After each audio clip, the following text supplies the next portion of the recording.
A river of grass. No, not literally a grassive river. I'm talking about the natural gem of Florida, the Everglades. Taking up a substantial portion of Florida, the Everglades is one big wetland dominated by sawgrasses and soaked in fresh water. Lots of water. In fact, billions of gallons run through it every day. It's this water that is the lifeblood of the Everglades. The low-nutrient water historically ran from the Kissimmee River through Lake Okeechobee and spilled into the River of Grass. Through this, a healthy ecosystem of aquatic plants, alligators, and wading birds all called the Everglades home. All was looking pretty good for the Everglades. Until something disturbed the natural flow of water. In the pursuit to create Florida fertile, man began constructing canals and pipes to redirect the water and drain the land for sugarcane production. Sugar seeds were put into the ground, and out of the ground sprang cities and skyscrapers, all of which was located where the River of Grass used to be.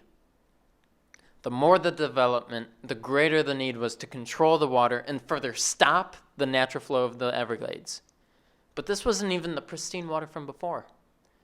It's contaminated water. Runoff from the sugar farms caused the water nutrients to spike to unprecedented levels. The Everglades ecosystem originally evolved to flourish under the low nutrient levels. But with so much nutrients flowing through them now, invasive plants like cattails are choking out the native vegetation. The alteration of the Everglades has been nothing but bad, and at a time, the survival of the Everglades looked bleak. In 1947, Marjorie Stoneman Douglas published her book on the River of Grass, pleading people to save the Everglades. But people still weren't getting the picture. After some fish kills, decreases in animal populations, and water shortages, which is hilarious because it's one of the wettest places in North America, people were beginning to see the wreckage.